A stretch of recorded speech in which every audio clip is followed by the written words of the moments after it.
Ben, en fait, il faut comprendre aussi qu'on est un service essentiel. Donc, on demande, en fait, le gouvernement demande à ce que les organismes communautaires, d'autant plus s'ils offrent des services en aide alimentaire et en sécurité alimentaire, demeurent ouverts. Donc, c'est notre créneau, effectivement. Donc, oui, on maintient les services. Que ce soit tous les services en lien avec l'aide alimentaire, la popote roulante, l'aide alimentaire d'urgence. Donc, c'est sûr que c'est des services qu'on continue de maintenir. L'accompagnement transport aussi, parce que on n'a pas le choix. Il y a des gens qui continuent à avoir des rendez-vous médicaux, même si on est en, en zone rouge, effectivement. Donc, il faut aller les reconduire, mais tous ces services-là, en fait, ont été adaptés. Donc, on a vraiment mis des mesures sur pied pour protéger les bénévoles, pour protéger les clients, mais puis pour protéger également la permanence. Donc, avec toutes ces mesures-là, on est capable de continuer à offrir nos services. Puis, c'est des mesures qui sont peut-être un peu plus lourdes, mais ça garantit en fait à l'association de pouvoir continuer à maintenir ses opérations. Donc, vous avez réalisé certains aménagements pour protéger les bénévoles, dont à l'intérieur du véhicule, je crois. Oui, effectivement. Donc, à l'intérieur du véhicule, il y a vraiment une cloison en plexiglas qui protège l'habitacle passager de l'habitacle conducteur. Il y a vraiment des mesures aussi. Donc, à chaque fois qu'on offre un service, puis qu'il doit avoir un contact entre le client et le bénévole, nous, à la permanence, on appelle et le contact le matin même et le bénévole pour s'assurer qu'il n'y a pas de symptômes, réviser tous les symptômes de la COVID, s'assurer qu'il n'y a pas de symptômes ni d'une part ni de l'autre avant que le service soit offert. Et puis, c'est la même chose dans le véhicule. Le bénévole a la même chose entre les mains. Ils ont une attestation comme quoi ils n'ont pas de symptômes.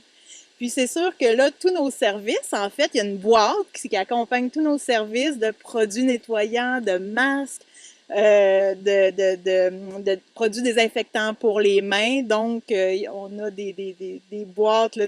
Après chaque service, puis avant chaque service, on fait un coup de nettoyage là, pour s'assurer qu'il n'y a pas de, qu'il y a pas de microbes et que ça soit sécuritaire. Donc, il y a vraiment des protocoles sanitaires qui ont été mis en vigueur et ça, vous les avez travaillés avec les instances de santé publique ou... Oui, ben c'est sûr en fait qu'on est super bien accompagnés là-dedans parce que nous, nos partenaires sont beaucoup dans le milieu de la santé, donc ils nous alimentent vraiment beaucoup en mesures, en documents, en études pour pouvoir, dans le fond, apporter ces mesures-là. Donc, c'est sûr et certain que on est vraiment bien accompagnés là. Que ça soit pour nos partenaires de Popote aussi. Donc, eux autres aussi, ils ont des protocoles à respecter. Donc, nous, on se fie à ça. Mais il y a quand même des coûts rattachés à l'acquisition de tous ces équipements-là. Est-ce que vous avez un certain soutien gouvernemental ou... Oui, oui, en fait, donc nous, on est en soutien à la mission PESOC, là, c'est des termes un peu techniques, oui, c'est ça, je m'excuse, mais dans le fond, ce programme-là a permis là, d'aller chercher un montant pour l'acquisition de protection individuelle, puis de matériel aussi pour adapter nos services. Puis en ce temps de pandémie, est-ce que vous avez certains services qui sont plus en demande qu'à l'habitude? Bien, c'est sûr que service d'aide alimentaire, là, il y a une hausse, une augmentation de la demande pour ces services-là. Puis, il y a aussi les répits pour les proches aidants parce que je crois qu'à au premier confinement, en fait, ben, on en a parlé de toute façon dans les médias, là, ça a été dur pour les proches aidants.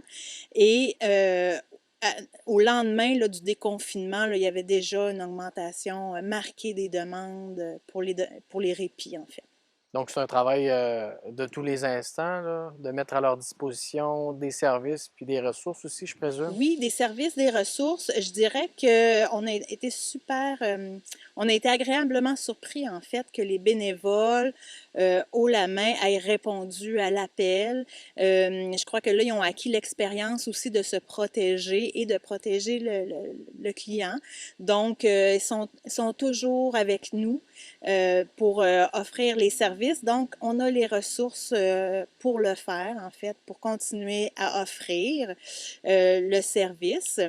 Ben, c'est ça, on est content de pouvoir aider les gens. Mm. C'est quand même un gros mois là, que vous avez devant vous. Avez-vous certaines inquiétudes ou votre équipe de bénévoles en place est vraiment prête là, à répondre à cette demande là, qui est peut-être plus forte là, ces jours-ci?